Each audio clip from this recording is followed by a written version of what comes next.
हाँ जी बच्चों, वेलकम वेलकम वेलकम है जी आप सबका चेतन मलिक क्लासेस के अंदर। हाँ जी बच्चों, very very very very very very good morning to all of you. And बहुत बहुत दिल से आप सबका स्वागत है जी चेतन मलिक क्लासेस में। आप सबका बहुत बहुत बहुत बहुत दिल से स्वागत है। And good morning to all of you once again. सब लोग इतने आ रहे हैं ऑनलाइन, है ना जी। सब लोग इतने ऑनलाइन आ रहे हैं। हम लोग, जरा मैं आपकी चैट खोल लूं इतने, जिससे कि मैं आपसे पूरी क्लास के दौरान चिट चैट कर पाऊं, अच्छे से बात कर पाऊं। गुड मॉर्निंग शैलेंद्र, मानवी, तुशांत, खेल प्रकाश, ज्योति, प्रथम, कोमल, फलक, वंदना, डिम्पल, सबको बेटा very very good morning. And Vandana I am very much fine बेटा। लक्ष्य गुड मॉर्निंग, अद्वन, खेल प्रकाश, सबको बहुत बहुत बढ़िया वाला। हर्ष, कंसल, सुनी कुमार, लक्ष्य, निखिल, दीपिका, वंश, कुलदीप एंड विवेक, अरुण, रजत, कर्ष, शैली, सबको बहुत बहुत गुड मॉर्निंग है जी। सबको बहुत बहुत तहे दिल से स्वागत है आप सब लोगों का। जैस्मिन सैंडलस यानी अक्का, शिवानी सॉरी बेटा, हर जगह शिवाली याद आता है, तो good morning. Radha, Pallavi, Manavi I am very much fine बेटा, thank you. And I hope आप सब लोग भी सब कुछ ठीक हैं, सुरक्षित हैं, खुश हैं, और सब लोग बहुत अच्छे से घर पे रह रहे हैं, खा पी के तंदुरुस्त हो रहे हैं, मजे से रह रहे हैं, पढ़ाई तो कर ही रहे हैं।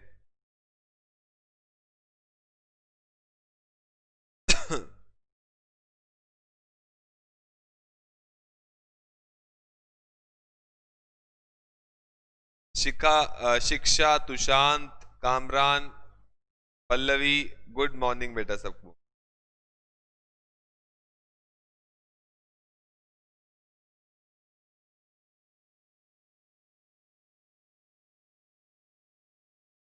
चलो जी आगे चलते हैं।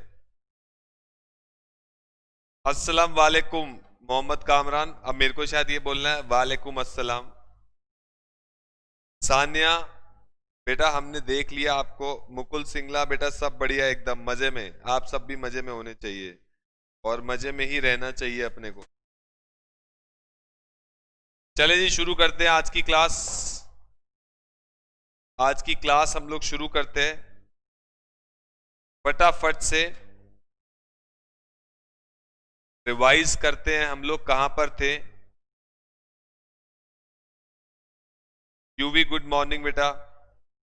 Ram Ram Harsh Kansal, Yash good morning, Vaishali good morning, Jyotika good morning, Yogyata good morning ji, good morning सबको बहुत बहुत। Radhe Radhe Vansh Vanjare, Radhe Radhe. Utkarsh I am very much fine बेटा, आप सब भी बढ़िया हैं। चले जी शुरू करते हैं आज की क्लास। आज की क्लास हम लोग शुरू करते हैं, और आज की क्लास में हमारा चैप्टर नंबर 2 चल रहा था, demand, supply and consumer behaviour. उसको हम लोग करेंगे जी पहले रिवाइज, उसको हम करेंगे revise. Akshat I am very much fine and I hope आप भी सब खुश हैं और फाइन हैं। आओ जी आज की क्लास शुरू करते हैं डिमांड सप्लाई के साथ। तो सबसे पहले हमने अपना चैप्टर शुरू किया था डिमांड। डिमांड के अंदर 3 वर्ड्स हैं, desire, want and demand. Desire का मतलब होता है औकात से बाहर, जो चीज अपने को चाहिए लेकिन खरीदने की एबिलिटी नहीं है। वांट का मतलब होता है जो हम willing to buy and able to buy, जो हम खरीदना चाहते भी हैं और हमारे बस की भी है, एबल भी है। और डिमांड का मतलब होता है quantity demanded at a particular price and at a particular point of time. Next, difference in quantity demanded और डिमांड में क्या फर्क होता है जी। क्वांटिटी डिमांडेड और डिमांड में क्या फर्क होता है।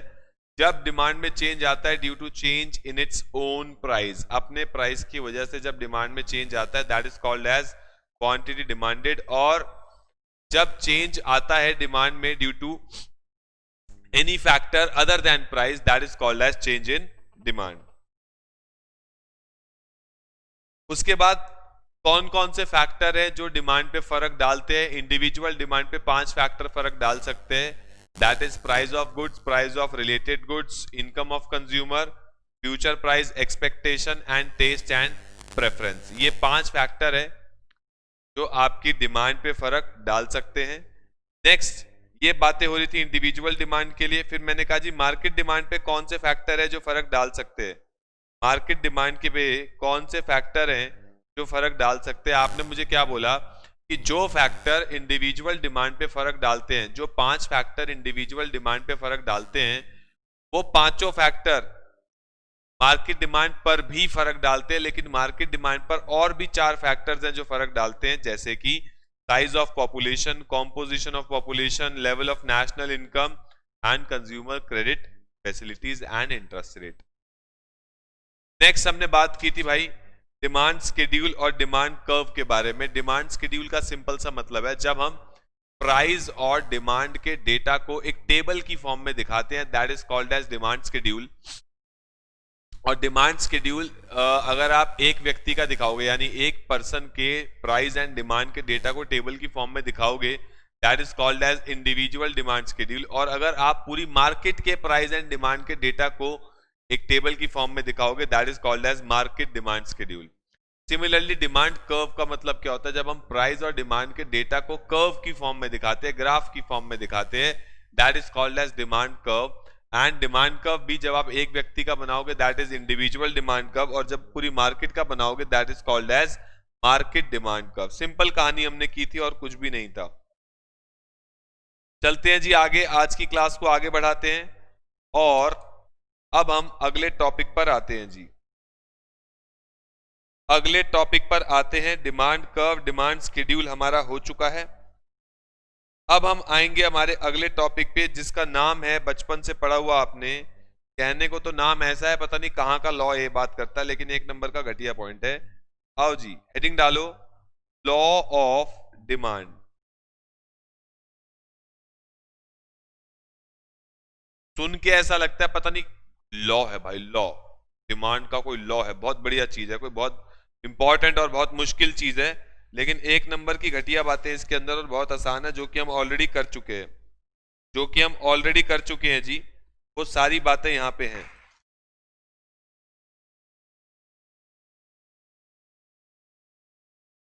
आओ जी, law of demand.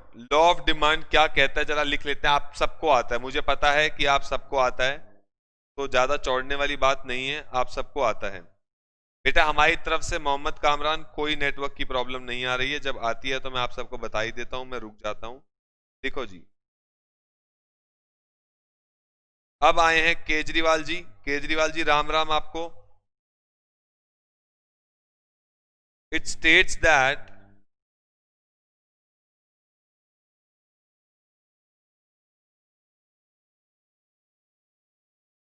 it states that other factors constant, other factors being constant,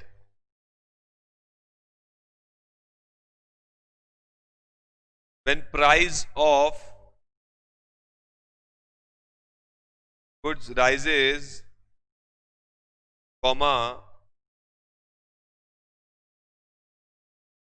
its demand falls, and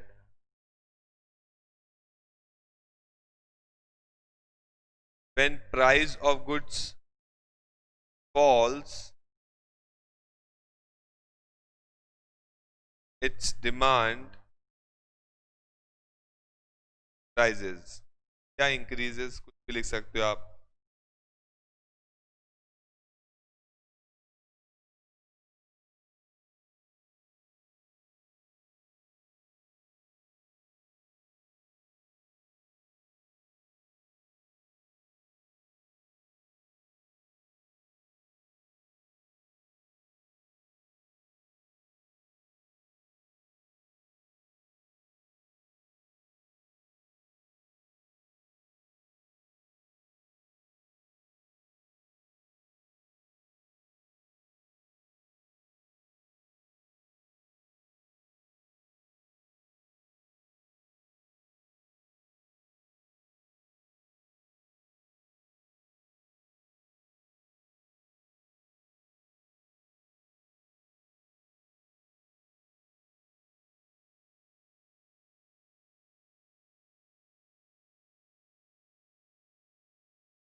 next point है जी, by law of demand occurs.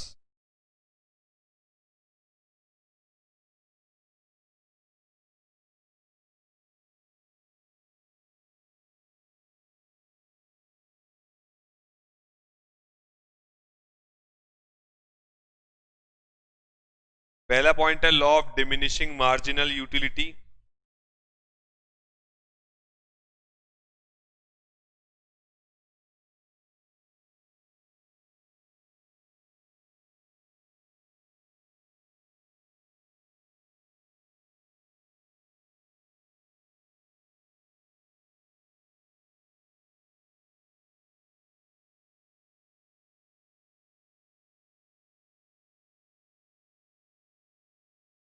Next price effect.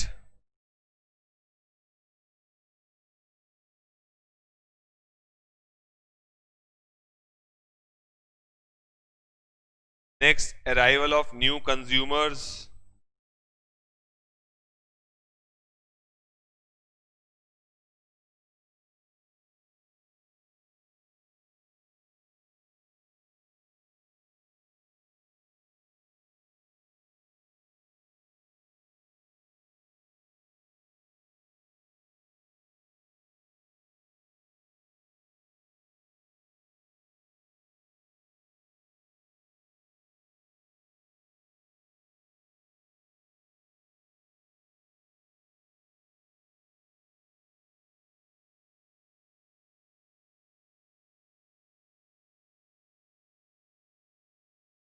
इसके नीचे क्या लिखोगे?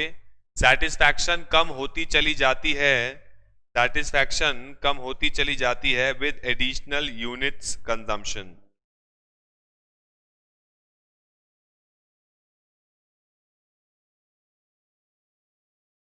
ठीक, सब्स्टिट्यूशन इफेक्ट लिखते हैं जी उसके बाद।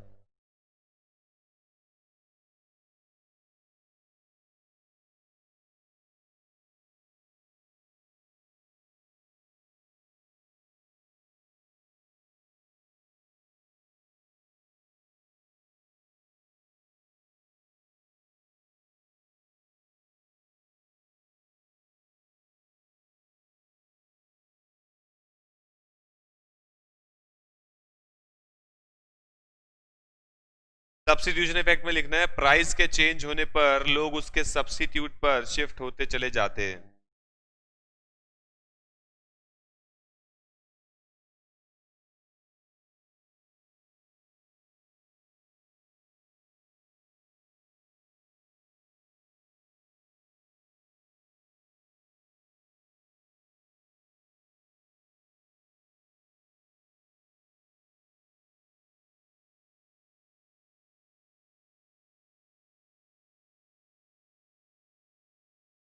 इनकम इफेक्ट में क्या लिखोगे? प्राइस के चेंज होने पर लोगों की इनकम की परचेजिंग पावर पर फर्क पड़ता है।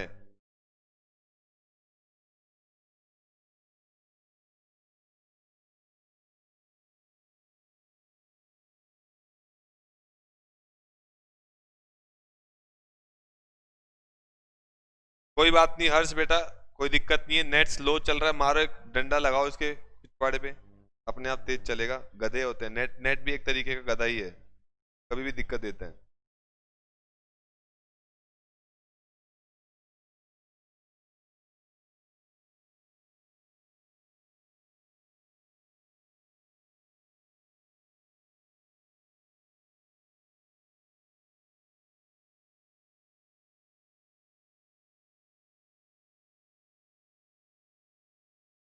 Next arrival of new consumer का क्या मतलब है? प्राइस के चेंज होने पर न्यू कंज्यूमर कंज्यूम करना शुरू कर देते हैं या पुराने चले जाते हैं। अभी समझेंगे, अभी सिर्फ लिख रहे हैं।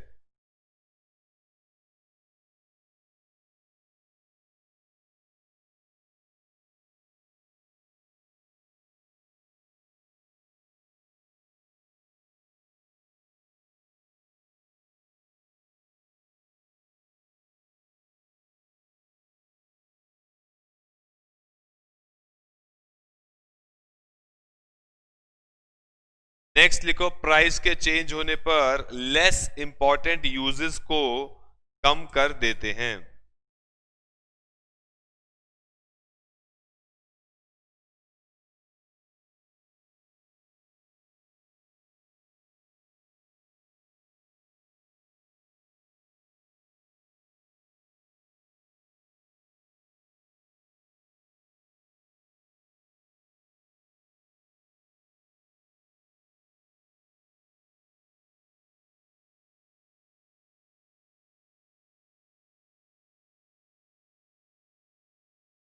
बेटा अभी मैं सब करवा दूंगा, डोंट वरी।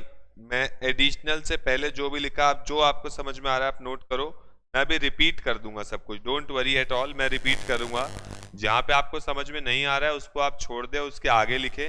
बाकी मैं आपको रिपीट करूंगा अभी एक बार दोबारा भी लिखा समझाऊंगा जब हम लोग लिखेंगे, मतलब जब उसको हाईलाइट करेंगे।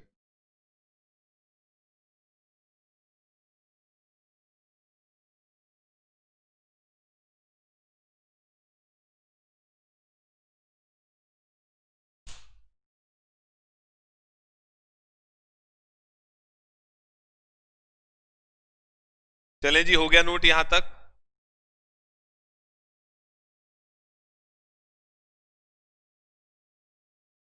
चलो जी, एक एक छोटा सा कॉन्सेप्ट और लिख लेते हैं।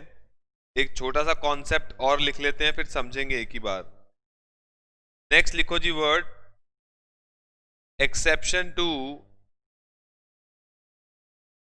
Law of demand. बेटा सब बता दिया जाएगा, डोंट वरी, आप सिर्फ नोट करने में ध्यान दो। अभी मैं सब आपको लिखवा दूंगा, अगर कोई चीज नहीं समझ में आई तो डोंट वरी।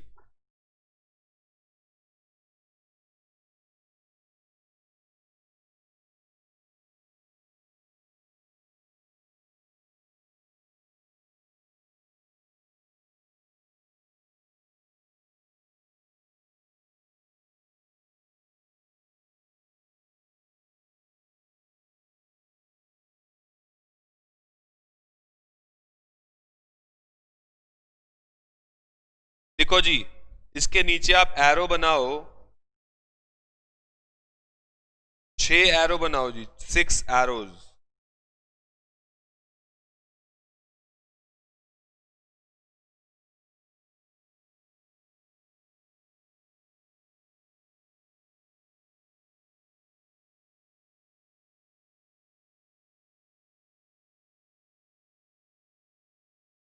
पहला लिखो conspicuous goods,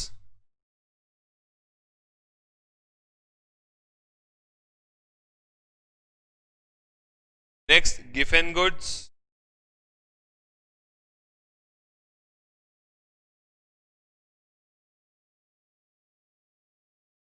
next conspicuous necessities,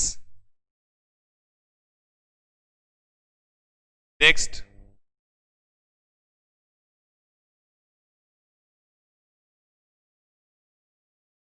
future price expectation,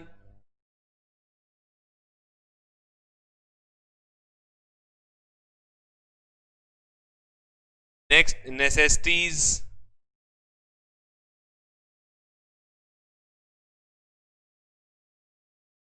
और लास्ट स्पेकुलेटिव गुड्स।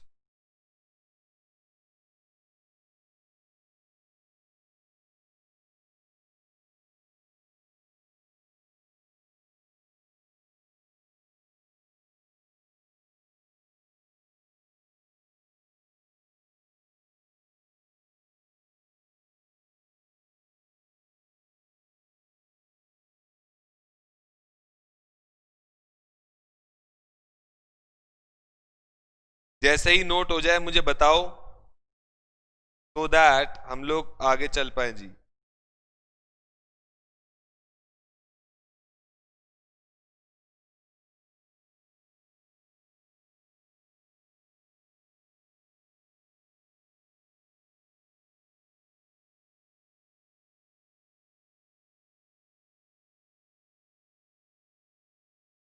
चले जी, हो गया सबका नोट।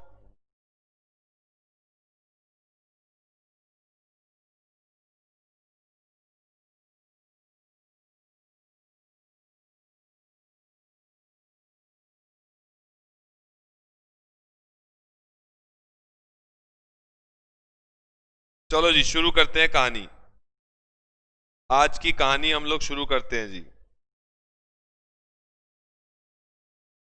आओ जी सुनो, अब सुन लो सुन लो सुन लो सुन लो। सबसे पहला टॉपिक था हमारा लॉ ऑफ डिमांड, एंड आप ये बातें सारी बचपन में पढ़ चुके हो। लॉ ऑफ डिमांड क्या कहता है आपको आता है, आप ये सारी चीजें बचपन में पढ़ चुके हो। लॉ ऑफ डिमांड कहता है, अनुष्का बस आ रहा हूं मैं आपके डाउट पे, डोंट वरी।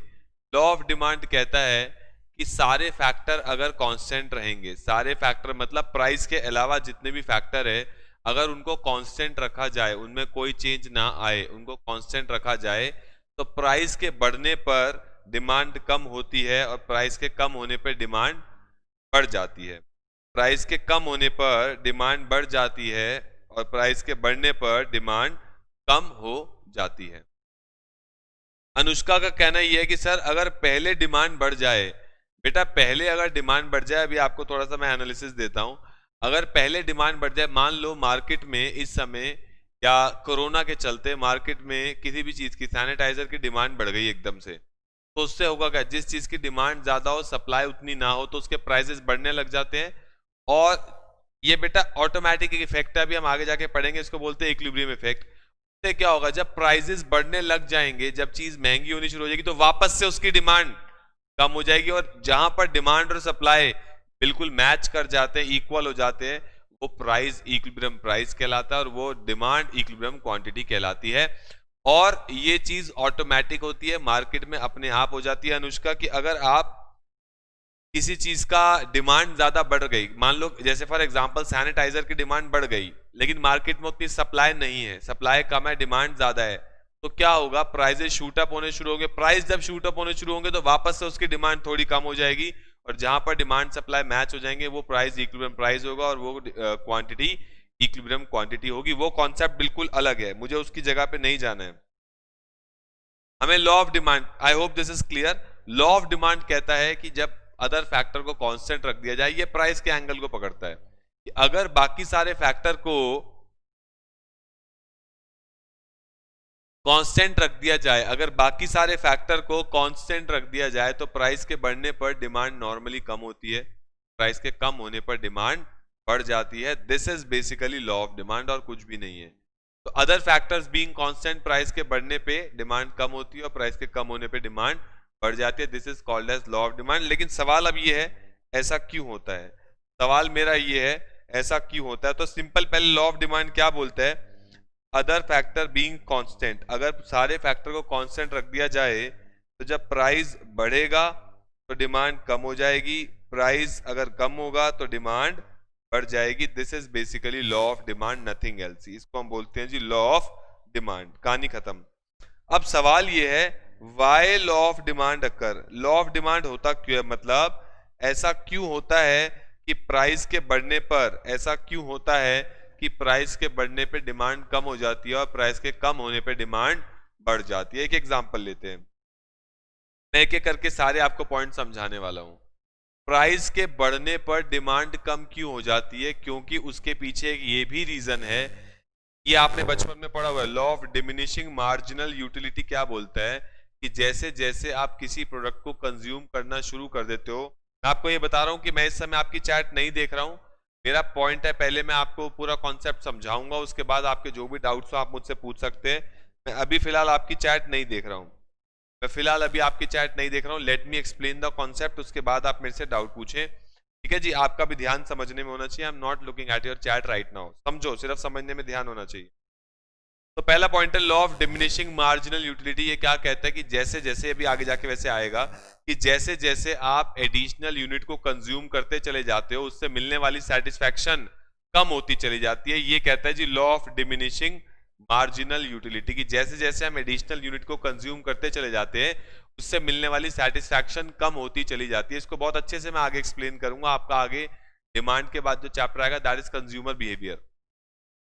तो अब पॉइंट क्या है कि सर एडिशनल यूनिट, आप एक एक यूनिट एक्स्ट्रा कंज्यूम करते चले जाओगे, उससे आपकी सेटिस्फैक्शन कम होती चली जा रही है, और मैं कह रहा हूं उसका अगर प्राइस बढ़ रहा है तो आप बिल्कुल नहीं खरीदोगे। क्यों नहीं खरीदोगे, क्योंकि ऑलरेडी अगर प्राइस कांस्टेंट भी रहे, प्राइस अगर कांस्टेंट भी रहे, तो एडिशनल यूनिट से मिलने वाली सेटिस्फैक्शन धीरे धीरे मेरी क्या हो रही है, कम होती चली जा रही है, मेरी वैसी उसको इच्छा नहीं है परचेज करने की, लेकिन मैं एक लिमिट तक खाऊंगा, वो कब तक खाऊंगा ये सब आप कंज्यूमर बिहेवियर में पढ़ोगे कि मैं कब तक एक यूनिट को कंज्यूम करता चला जाता हूं और कब उस पर रोक लगा देता हूं।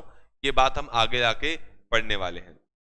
क्या फिलहाल अभी आपको क्या सीखना है कि एक चीज से मिलने वाली सेटिस्फैक्शन धीरे धीरे आपकी कम होती चली जाती है, जिसकी वजह से आप उसको महंगे दाम पे तो बिल्कुल ही खरीदना बंद कर देते हो, जिसकी वजह से आप उसको महंगे दाम पे खरीदना बंद करते हो, क्योंकि उससे मिलने वाली सेटिस्फैक्शन धीरे धीरे आपकी कम होती चली जाती है। सेकंड पॉइंट आता है प्राइस इफेक्ट। प्राइस इफेक्ट में दो पॉइंट आ गए, सब्स्टिट्यूशन इफेक्ट और इनकम इफेक्ट। इसका क्या मतलब है अभी मैं रीड भी करूंगा, जो हमने लिखा है उसको मैं रीड भी कराऊंगा आपको। सब्स्टिट्यूशन इफेक्ट का क्या मतलब है? जैसे ही पेप्सी का दाम बढ़ा, पेप्सी की डिमांड क्यों कम हो गई? जैसे ही पेप्सी का दाम बढ़ा, पेप्सी की डिमांड क्यों कम होगी? क्योंकि लोग उसके सब्स्टिट्यूट पे शिफ्ट होना शुरू कर देते हैं, लोग उसके सब्स्टिट्यूट पे शिफ्ट होना शुरू करते हैं और लोग कोक को पीना ज्यादा शुरू कर देंगे। सिंपल है, प्राइस अगर पेप्सी का बढ़ जाए तो पेप्सी की डिमांड क्यों कम हो जाती है?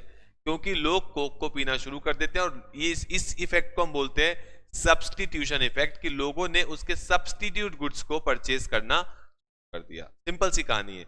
प्राइस के दाम बढ़ने, पेप्सी के दाम बढ़ने से लोगों ने कोक पे जो पीना शुरू किया, this is called as substitution effect, और इसकी वजह से पेप्सी की डिमांड आपकी कम हो गई।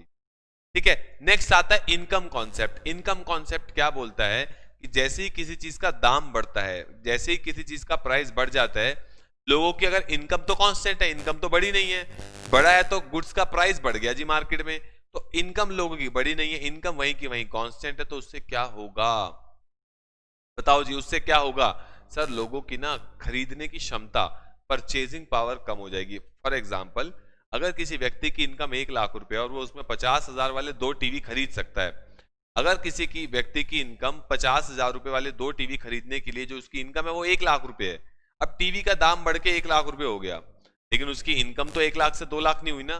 टीवी का दाम बढ़ गया 50,000 से 1 लाख रुपए हो गया, तो अब वो कितने टीवी खरीद पाएगा? एक ही खरीद पाएगा, क्योंकि उसकी इनकम जो थी वो कांस्टेंट है, तो उसकी खरीदने की क्षमता है, परचेजिंग पावर है, वो क्या हो गई? वो कम हो गई। इस कारण से वो एक ही टीवी परचेज कर पाएगा। तो प्राइस के बढ़ने पे डिमांड कम क्यों होती है? क्योंकि लोगों की जो इनकम की परचेजिंग पावर है वो कम हो जाती है, खरीदने की क्षमता कम हो जाती है, क्योंकि इनकम तो बढ़ी नहीं है, इनकम तो क्या रह गई? कांस्टेंट रह गई।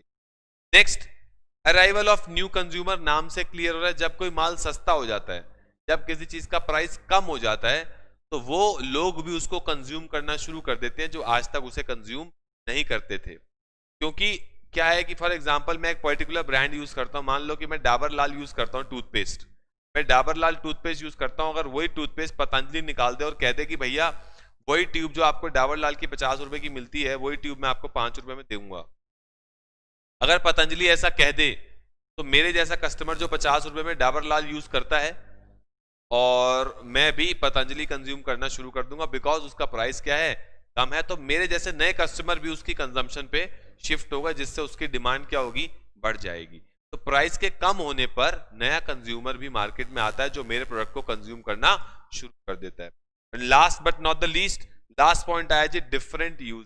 डिफरेंट यूजेस का क्या मतलब है? फॉर एग्जाम्पल, मिल्क से या इलेक्ट्रिसिटी से, मैं एक एग्जांपल लेता हूं, मिल्क से या इलेक्ट्रिसिटी से बहुत सारी चीजें की जा सकती है। मैं इलेक्ट्रिसिटी का एग्जांपल लेता हूं, आपके घर में बिजली आ रही है, आप उससे हेयर ड्रायर भी यूज करते हो, एसी, टीवी, फ्रिज, बहुत चीजें यूज करते हो। इलेक्ट्रिसिटी के बहुत सारे डिफरेंट यूजेस हैं, लेकिन कुछ इंपॉर्टेंट है, कुछ लेस इंपॉर्टेंट है जो बिना बिजली के भी किए जा सकते हैं, जैसे कि दही से लस्सी बनाना।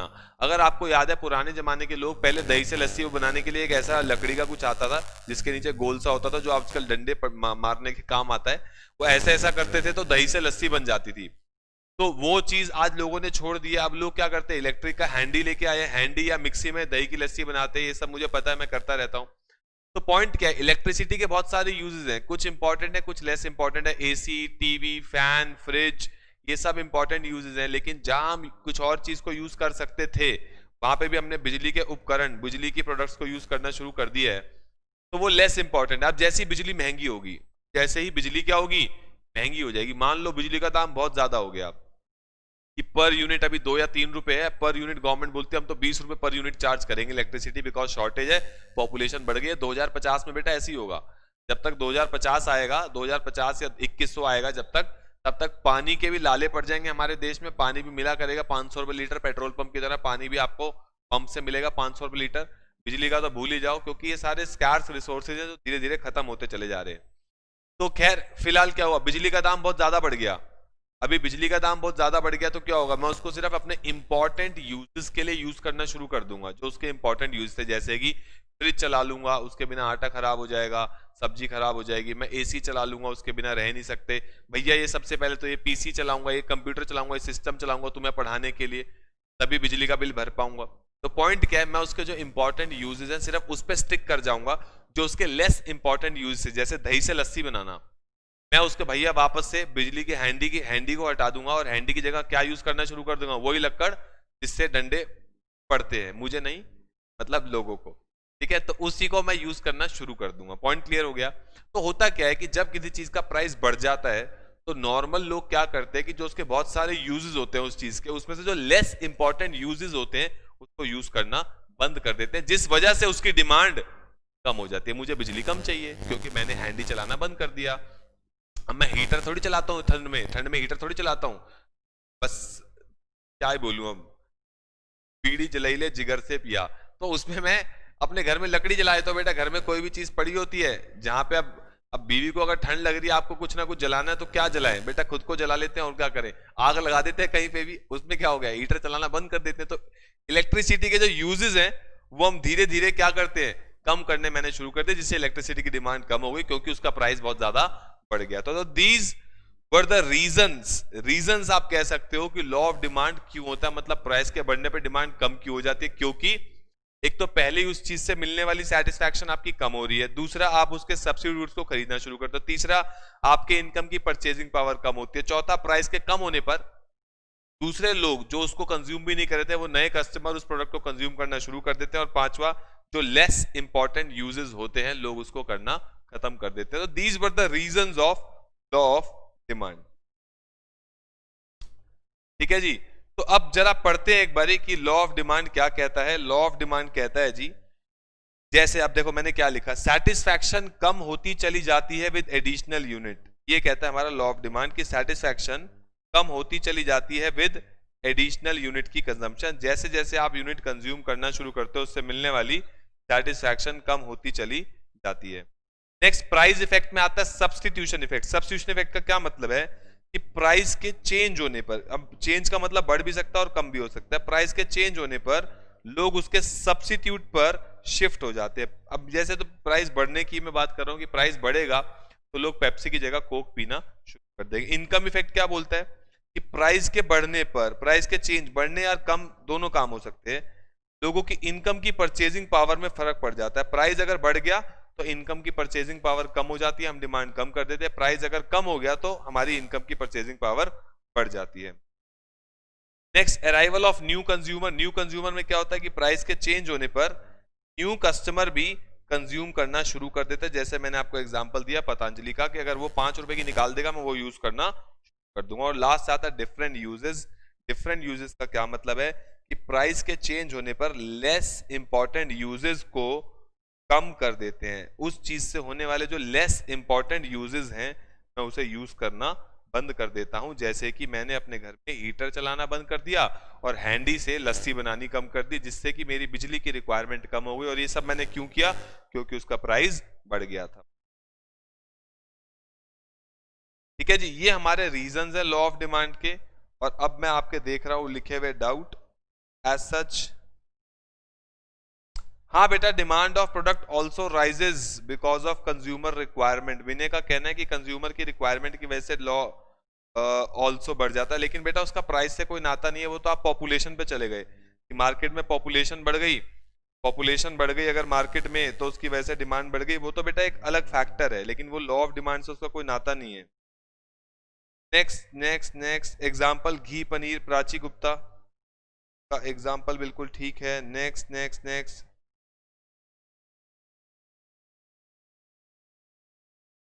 राधा का कहना है, राधा जी का कहना है, राधा जी कह रही हैं कि सर अगर प्राइस बढ़ा, मान लो किसी चीज का प्राइस बढ़ गया फिर भी उसकी डिमांड उतनी ही रहे, मतलब कोई उसके सब्स्टिट्यूट को प्रेफर ना करे, तो तो बेटा वो बेवकूफ इंसान है।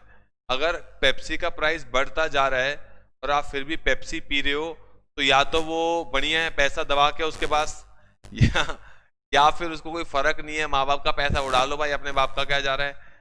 नॉर्मल नॉर्मल सिचुएशन में तो लोग शिफ्ट कर ही जाएंगे। अगर पेप्सी का प्राइस भाई 10 की जगह 11 भी हो गया, तो नॉर्मली लोग, बहुत जनता कोक पे शिफ्ट हो जाएगी। 10 रुपए वाली कोक पिएगी, 11 की पेप्सी क्यों पिएगी।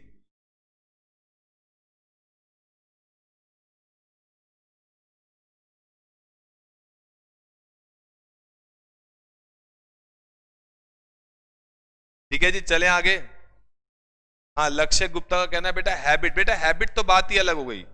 हैबिट तो बात ही अलग हो गई, वो एक्सेप्शन में आ जाएगा।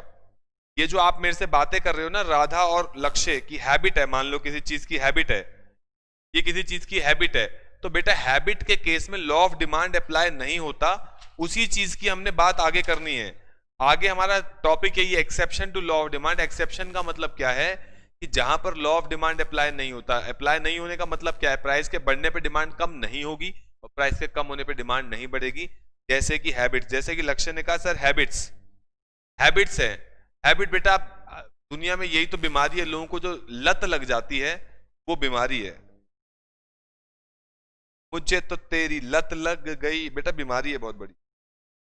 नेक्स्ट, पुष्कर कहता है सर टेस्ट और प्रेफरेंस कांस्टेंट रहता है। हाँ बेटा, जो बुक्खर टाइप के लोग होते हैं उनका टेस्ट एंड प्रेफरेंस, अभी किसी भैया के आपको मोमोज पसंद आ गए पसीने वाले, चाहे वो कितना ही प्राइस बढ़ा दे, लेकिन उसके पसीने का टेस्ट आपको कहीं नहीं आएगा, आप वहीं खाओगे।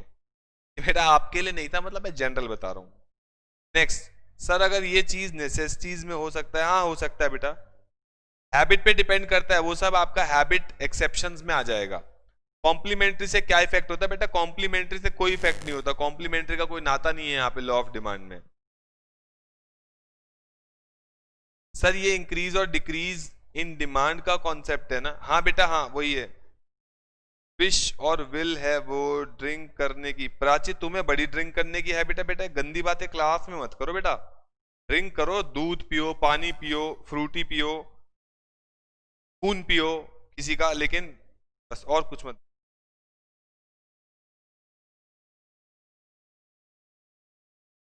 सेम प्राइस मोर डिमांड, हाँ बेटा हाँ वही सर ये सिचुएशन। बेटा ये सब जो आप बातें कर रहे हो ना, ये सब जो आप बातें कर रहे हो, ये सब बातें आप कर रहे हो एक्सेप्शंस की। सर ऐसा होगा तो ऐसे में तो नहीं होता है, अरे बेटा वो सब एक्सेप्शन हो जाती है लॉ ऑफ डिमांड। नेक्स्ट आता है अमन अंसारी, स्मोकिंग वगैरह। हाँ बेटा smoking is an habit and it is a bad habit, जो आपको नहीं होनी चाहिए। वो आपके लंग्स के अंदर इतना तार इकट्ठा कर देगा, इतना तार इकट्ठा कर देगा कि वो आपको जीने नहीं दे, ऐसा हर पिक्चर आता है। अक्षय कुमार की अगर आपने कभी थिएटर में मूवी देखी हो, देखी होगी ऑब्वियसली सबने, तो वहां पे अक्षय कुमार आता है पहले ऐड करता हुआ, बेटा वो सब नहीं करना चाहिए। पुष्कर कहता है आई डोंट ईट मोमो, तो बेटा बहुत अच्छी बात है, खाने भी नहीं चाहिए, ज्यादा अच्छे होते नहीं से।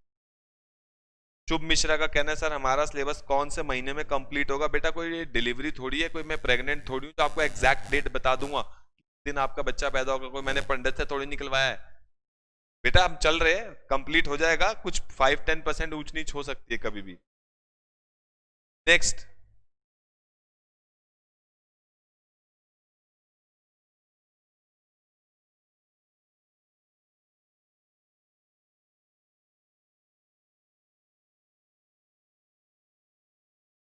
पुष्कर बेटा आप सिलेबस की टेंशन मत लो, सिलेबस की टेंशन हमारी टेंशन है, सिलेबस की टेंशन तुम्हारी नहीं है, हमारी टेंशन है। अगर मैं एक सिंपल सी बात आपसे कहता हूं, मैं ये बात हमेशा बच्चों को कहता हूं और बहुत सिंपल सी बात आपसे ये कहता हूं, अगर हमने आपको फाउंडेशन लेवल पे अच्छा नहीं पढ़ाया, आपको पास नहीं कराया अच्छे मार्क्स से, तो आप इंटर में नहीं आओगे हमारे पास, सीधी स्पष्ट बात। और लोगों को आप नेगेटिवली कमेंट करोगे हमारे बारे में। हमारी एजुकेशन लाइन चलती इसी बात पे ही है कि जब आप सर्विसेज अपनी एक नंबर सर्विसेज देते हो, बच्चों का रिजल्ट अच्छा आता है, तभी हम लोग चल पाते हैं। फिर इंटर में आपको अच्छा नहीं पढ़ाऊंगा तो फाइनल में नहीं आओगे, फाइनल में अच्छा नहीं पढ़ाऊंगा तो आप फाइनल के बच्चों को रेफर नहीं करोगे। तो सिंपल सीधी सी बात यही है कि हमारे, वो टेंशन आपकी नहीं है, वो टेंशन हमारी है। टाइम पे सिलेबस कंप्लीट कराना, वो अच्छे से आपको याद करवाना, अच्छे से समझाना, एग्जाम पैटर्न के लिए आपको तैयार करना, वो सब हमारी है, टेंशन मत लो आप किसी भी चीज। सिंपल और सीधी।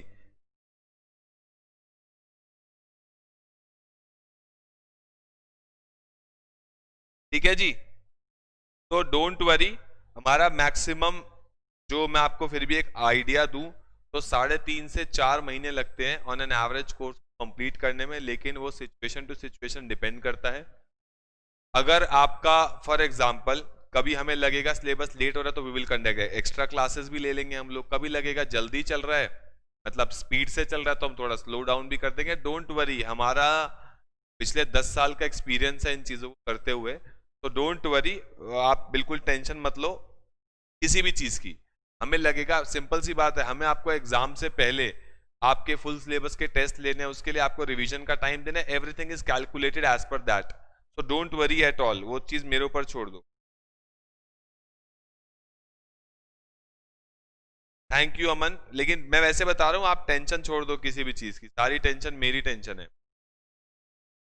मेरे को तो आपको आपको पूरा एंड तक, सीए तक आपके साथ रहना है, सीए इंटर में भी रहना है, सीए फाइनल में भी रहना है, और आपको बिल्कुल एंड तक सीए बना के छोड़ना है मुझे। This is my aim only, nothing else. आओ जी शुरू करें। Exception to law of demand का मतलब क्या है? Exception to law of demand का मतलब है जहां पर लॉ ऑफ डिमांड अप्लाई नहीं होता। जहां पर लॉ ऑफ डिमांड अप्लाई नहीं होता मतलब प्राइस के बढ़ने पर डिमांड कम नहीं होगी, प्राइस के कम होने पर डिमांड नहीं बढ़ने वाली है। लॉ ऑफ डिमांड जहां पे अप्लाई नहीं होता। आ जाओ जी। सबसे पहला है कॉन्स्पिशियस गुड्स। कॉन्स्पिशियस गुड्स क्या होते हैं? देखो जी,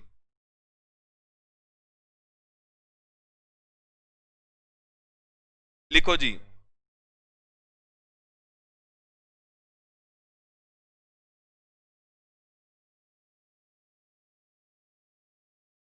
लिखो जी, snob goods, Veblen goods, goods of status,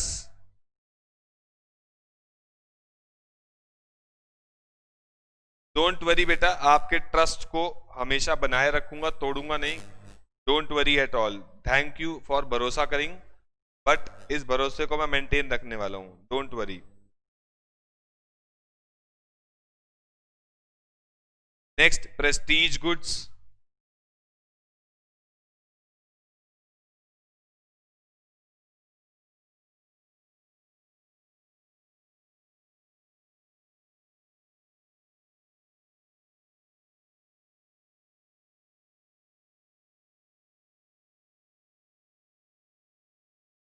more attractive to rich people when prices rise.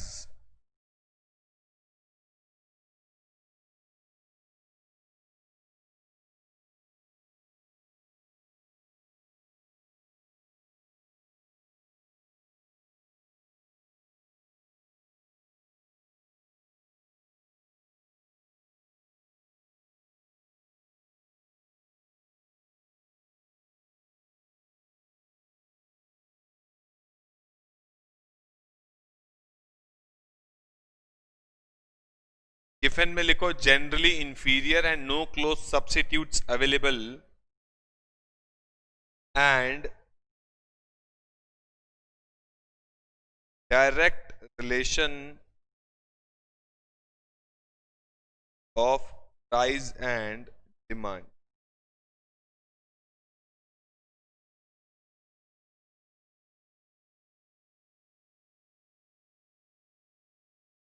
Next, demonstration effect.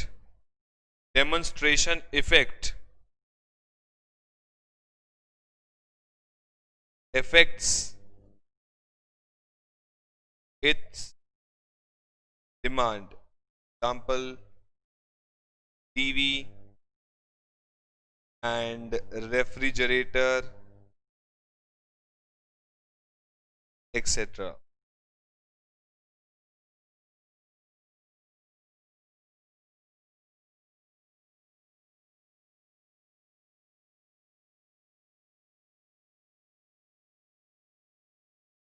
ये जो मैं लिख रहा हूं ये दोनों के लिए है।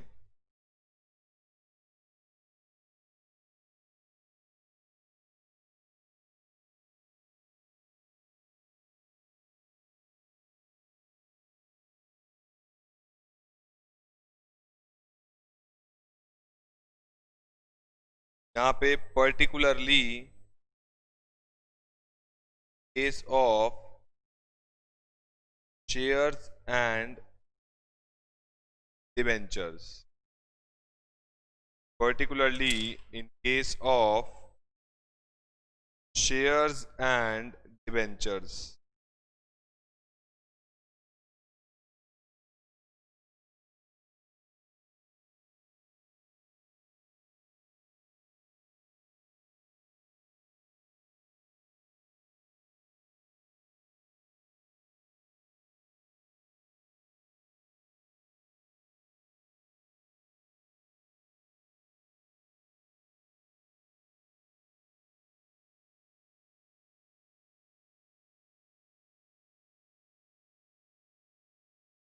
Thank you Mukul.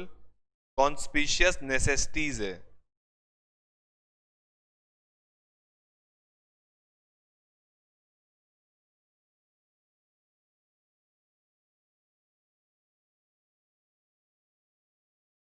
दीजा, एक बच्चे का नाम है दीजा गहलोत।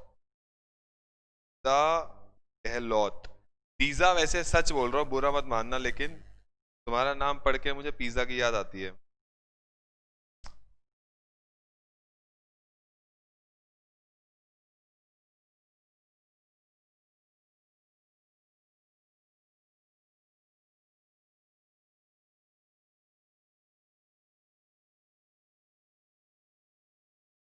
तुम्हें मेरे को लगता है बचपन में चिढ़ाते होंगे लोग पिज्जा के नाम से।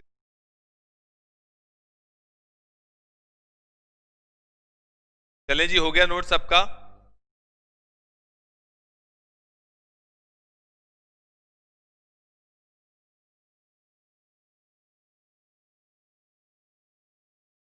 आएगा बेटा, अनुष्का भी आएगा। अनुष्का, नाम बढ़िया है अनुष्का, सही ऐसे लगता है अनुष्का, सही में अनुष्का शर्मा हमारे यहाँ पढ़ रही है। लेकिन वैसे ये अग्रवाल सूट नहीं करता अनुष्का पे।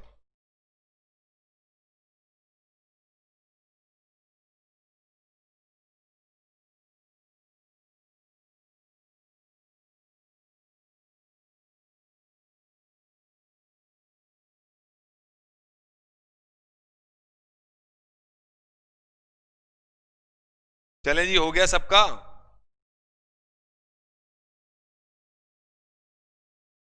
फ्यूचर प्राइस एक्सपेक्टेशन के अंदर लिखा है law of demand does not apply hair.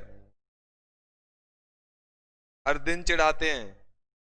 कोई नहीं बेटा, नाम ऐसे ही है, मजे करो, मजे एंजॉय करना चाहिए। टीवी के ऊपर लिखा है इट्स डिमांड।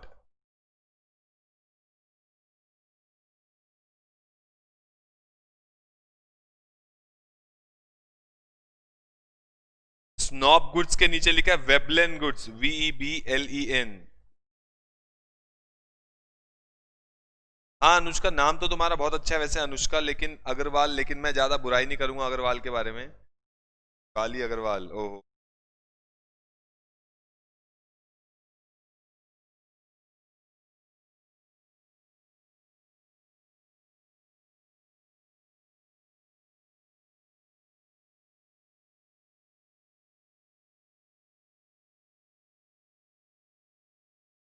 चलो जी सुनो, अब कहानी सुनो। अब exception to law of demand क्या कहता है?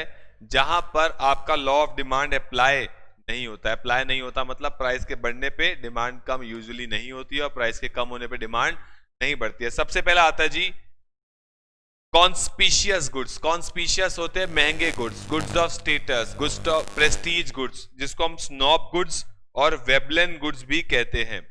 जिसको हम स्नॉब गुड्स और वेबलेन गुड्स भी कहते हैं। जैसे कि एप्पल का फोन, आज की डेट में एप्पल का फोन, मैं आपको ये एग्जांपल पहले भी दे चुका हूं। एप्पल का फोन बेसिकली क्या है? दिखावा। आप कह सकते हो अमीरों का दिखावा है और कुछ नहीं है।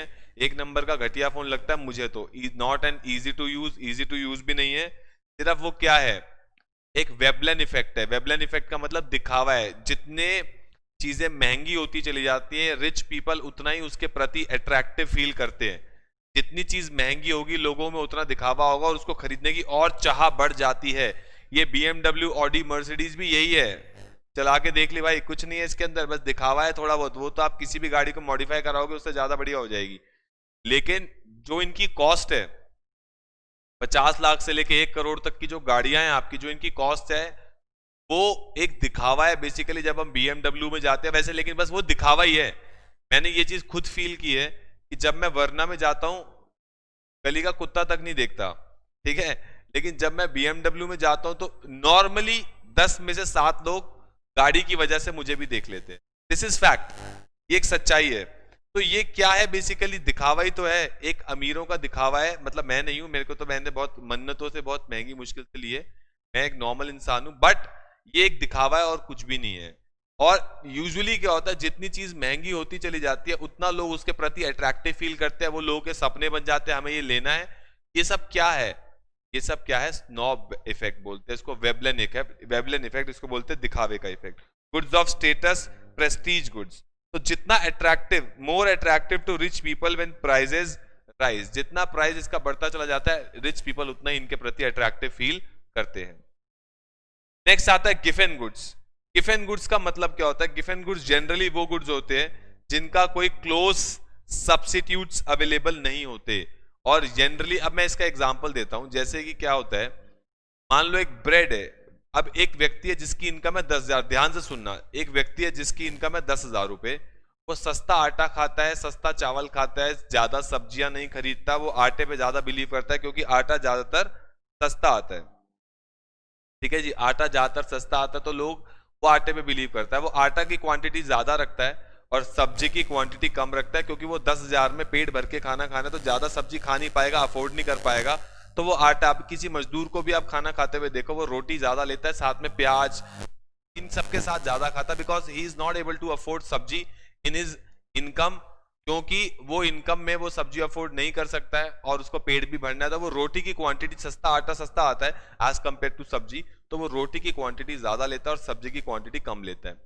अब हुआ क्या, मार्केट में आटे का प्राइस बढ़ गया, आटे का प्राइस बढ़ गया, आटे का प्राइस बढ़ गया, तो क्या होगा, आटे का प्राइस अगर मार्केट में बढ़ गया तो सर कायदे से उसको आटे की क्वांटिटी कम कर देनी चाहिए, लेकिन आटे की क्वांटिटी कम करके करेगा क्या, सब्जी तो ऑलरेडी महंगी है, वो तो ज्यादा खरीदेगा, तब तो उसका पेट तो भरने वाला है ही नहीं, उसका पेट नहीं भरने वाला। अगर आटे का प्राइस बढ़ जाए तो वो आटे की क्वांटिटी कम करके उसका पेट कैसे भरेगा, सब्जी तो ऑलरेडी महंगी है, सब्जी तो वो खरीद ही नहीं सकता। तो ऐसे में लोग क्या करते हैं कि आटे का जब प्राइस कम होता है, बल्कि वो आटा और ज्यादा खरीदते हैं, सर पैसे कहां से आएंगे, सब्जी की क्वांटिटी को और कम कर देते हैं ताकि वो पेट भर के खाना खा पाए। This is the basically effect of Giffen goods, और इसको बोलते हैं गिफन इफेक्ट। ये सर रॉबर्ट गिफन ने हमें बताया था बहुत पहले, और बिल्कुल सही बात है। मैंने गरीब को एनालाइज किया, जो व्यक्ति अपनी नॉर्मल इनकम से अपनी रोटी पानी चलाता है, मैंने उसको एनालाइज किया, और उसको एनालाइज क्या किया, मैंने उसको ये एनालाइज किया कि भाई एक व्यक्ति के पास 10,000 रुपए हैं, महीने की 10,000, और घर में 4 लोग खाने वाले हैं, तो वो आटे की क्वांटिटी ज्यादा लेके आता है कि जिससे सबका पेट भर जाए, साथ में सब्जी की क्वांटिटी कम लेके आता है क्योंकि सब्जी आज की डेट में बहुत महंगी हो चुकी है। अब कल को आटे का प्राइस अगर बढ़ गया, आटा जो एक तो एक्चुअली वो सस्ता आटा लेके आता है, बिल्कुल हल्की क्वालिटी का आटा लेके आता है, अगर उसका प्राइस बढ़ जाएगा, उसकी इनकम तो लिमिटेड है, वो क्या करे, ऑप्शन देता हूं, अगर आटे को कम करेगा तो घर वालों का पेट नहीं भरेगा, सर इसका प्राइस बढ़ गया तो इसको कम कर दो, लेकिन दूसरी ऑप्शन क्या है, सब्जी लेगा तो सब्जी तो ऑलरेडी महंगी है, पॉइंट को समझो, सब्जी तो ऑलरेडी महंगी है, तो वो क्या करता है, वो आटे की क्वांटिटी को और ज्यादा बढ़ा देता है और इधर से सब्जी की क्वांटिटी को थोड़ा बहुत कम कर देता है, जिससे कि उसकी इनकम में उसका पेट भरता रहे। And this effect is called as Giffen effect. इसमें क्या होता है, गिफन गुड्स की जो क्वांटिटी है प्राइस के बढ़ने पर वो और ज्यादा उसको बढ़ा देता है, और जो उसके साथ उसने प्रोडक्ट चला रखे होते हैं वो उसको थोड़ा सा कम करके अपनी इनकम के अंदर मैनेज करता है, क्योंकि उसको पेट भी भरना है और इनकम भी लिमिटेड है। This is called as inferior, sorry Giffen paradox भी इसको बोलते हैं हम लोग, बिल्कुल सही कहा वंश ने, इसको हम गिफन पैराडॉक्स बोलते हैं, जो कि सर रॉबर्ट गिफन ने हमें बताया था। तो गिफन गुड्स होते क्या हैं, गिफन गुड्स एक तरह के इंफीरियर गुड्स ही होते हैं जिन पे लॉ ऑफ डिमांड अप्लाई नहीं होता, मतलब प्राइस के बढ़ने पर बल्कि इनकी डिमांड और ज्यादा बढ़ जाती है, क्योंकि गिफन गुड्स ऑलरेडी ले ही कौन रहा है, गरीब आदमी ले रहा है। अगर इंफीरियर का प्राइस बढ़ गया जो कि ऑलरेडी गरीब आदमी ले रहा था, लेकिन उसकी इनकम तो बड़ी नहीं है, तो वो उसको और ज्यादा लेता है, और जो उसके साथ प्रोडक्ट चला रखे होते हैं उसको वो कम करना शुरू करता है. This is called as Giffen paradox, given by sir Robert Giffen. Next आता है नेसेसिटीज. अब conspicuous necessities. Conspicuous necessities, conspicuous necessities का क्या मतलब होता है? जो दिखावे पे काम करती हैं. एक तो होती है नेसेसिटी, जैसे कि मेडिसिन, जो दिखावे पे काम नहीं करती. हाय वो ग्लूकोन डी पी रहा है, हाय वो बीपी की गोली खा रहा है तो मैं भी खाऊंगा, वो तो नेसेसिटीज है जो जिसको चाहिए ही चाहिए. एक होती है कॉन्स्पिशियस नेसेसिटीज, चाहिए तो लेकिन वो दिखावे से आती है. बेसिकली साथ वालों के घर में टीवी है, फ्रिज है, नेसेसिटी है, लेकिन अगर उसके पास थोड़ा बड़ा फ्रिज है तो मुझे भी बड़ा फ्रिज चाहिए, उसके पास बड़ा एलईडी है तो मुझे भी बड़ा एलईडी चाहिए. ये पॉइंट होता है. तो यहाँ पे डेमोन्स्ट्रेशन यानी दिखावे का इफेक्ट काम करता है. सदियों से आज तक हमेशा टीवी के प्राइसेस बढ़ते आए हैं, एलईडी के प्राइसेस बढ़ते आए हैं, फ्रिज के प्राइसेस बढ़ते आए हैं, लेकिन आज तक इनकी डिमांड कम नहीं हुई. हर साल सीजन में इनकी डिमांड क्या होती है? बढ़ती है, बिकॉज ये दिखावे पे काम करते हैं और लोगों के लिए एक तरीके से नेसेसिटी भी धीरे धीरे ये बनती चली जा रही है. पहले जो चीज हमारे लिए कॉन्स्पिशियस यानी लग्जरी गुड्स होती थी, आज की डेट में वो नेसेसिटी भी बनती चली जा रही है, इसलिए उनकी डिमांड में फर्क नहीं पड़ता प्राइस के बढ़ने या घटने से. नेक्स्ट आता है future price expectation. Future price expectation का क्या मतलब है? कि फ्यूचर में जिस चीज का दाम बढ़ने वाला है, फ्यूचर में जिस चीज का प्राइस बढ़ने वाला है, मैं उसकी आज डिमांड बढ़ा दूंगा. आज डिमांड क्यों बढ़ा दूंगा? आज अपने पास स्टोर करके ज्यादा रख लूंगा, जिससे कि क्या होगा, आज अपने पास स्टोर करके ज्यादा रख लूंगा तो क्या होगा? फ्यूचर में जब दाम बढ़ेंगे तो मेरे पास ऑलरेडी सस्ते दाम पे वो खरीदी हुई आइटम पड़ी होगी. सिंपल कॉन्सेप्ट है. और नेसेसिटी तो हमें पता ही है, दूध हो गया, दवाइयां हो गई, इनके केस में लॉ ऑफ डिमांड अप्लाई नहीं होता. क्यों नहीं होता? प्राइस के बढ़ने पे कोई अपनी बीपी की गोली खानी बंद. Next speculative goods. स्पेकुलेटिव होते हैं जिसपे एक सट्टा जिसे लगाया जा सकता है, एक स्पेकुलेशन की जा सकती है. That goods are called as speculative goods. जो सबसे बड़ा होता है शेयर और डिबेंचर. आप तो खैर अपने बचपन में पढ़ के आए हो, पूरा company account, cell purchase of share, जिसमें प्रोराटा अलॉटमेंट वगैरह वगैरह आप करके आए हो. तो शेयर्स होते क्या? लोग शेयर्स क्यों खरीदते हैं?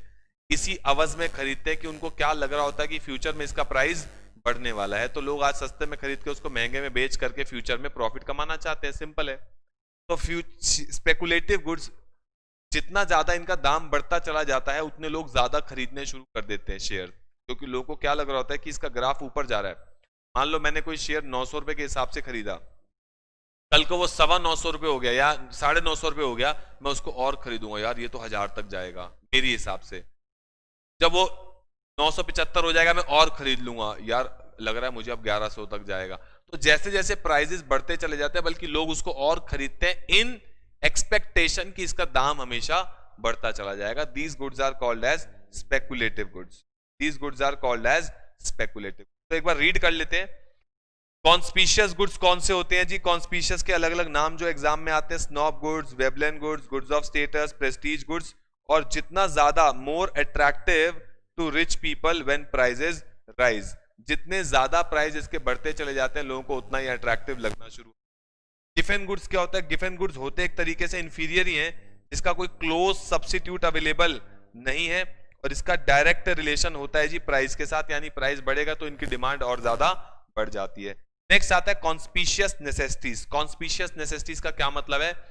जो पहले लग्जरी गुड्स थे लेकिन अब नेसेसिटी में कन्वर्ट होते चले जा रहे हैं, जैसे टीवी और फ्रिज एक्सेट्रा, जो कि दिखावे पे काम करते हैं. दिखावे पे काम होता है मतलब, दिखावे का मतलब क्या है कि जितना आपको लगता है कि लोगों के घर में है, जितना इसको वो प्रोडक्ट बेचने के लिए एडवर्टीजमेंट करते हैं, हम उस दिखावे के मारे इसको खरीदना शुरू करते हैं, चाहे प्राइसेस बढ़ते ही क्यों ना जा रहे हो. जैसे कि TV, refrigerator etcetera. Future price expectation, future में प्राइस बढ़ने वाला है तो आज आप डिमांड बढ़ा दोगे. और नेसेसिटीज में भी सेम कहानी है. नेसेसिटीज में भी लॉ ऑफ डिमांड अप्लाई नहीं होता. अगर आपको कोई गोली खानी है बीपी की एक्सेट्रा, शुगर की, तो आप उसका प्राइस कितना भी बढ़ जाए उसकी डिमांड पे कोई फर्क नहीं डालोगे. और लास्ट स्पेकुलेटिव गुड्स होते हैं, जैसे शेयर, डिवेंचर की इनकी sale purchase. These all are called as speculative goods. इनको हम स्पेकुलेटिव गुड्स बोलते हैं. और टेंडेंसी इसमें क्या होती है कि जनरली जिनका प्राइस बढ़ता चला जाता है तो जनरली लोग इसको और खरीदना शुरू करते हैं, इस एक्सपेक्टेशन में कि फ्यूचर में प्राइस और इसका बढ़ने वाला है या बढ़ जाए.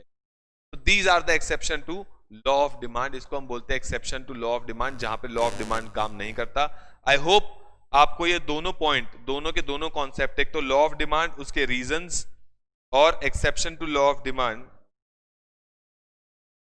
हाँ बेटा, चिराग चिराग का कहना ये है कि सर प्रेजेंट में तो प्राइस चेंज नहीं हो रहा ना, हम तो फ्यूचर में चेंज हो रहा है, तो लॉ ऑफ डिमांड क्या, हम बेटा इसको इसी एक्सपेक्ट में ही पढ़ते हैं, इसी एक्सपेक्ट में ही पढ़ते हैं कि प्राइस चेंज तो हो रहा है लेकिन फ्यूचर का, तुम सही कह रहे हो, हम इसी कंडीशन में इसको पढ़ते हैं कि फ्यूचर में किसी चीज का प्राइस बढ़ने वाला है तो उसकी आज डिमांड पे फर्क पड़ जाता है, इसी एस्पेक्ट में इसको पढ़ते हैं। ऐसे ही हमने ये पॉइंट बना रखा है और कुछ भी नहीं है।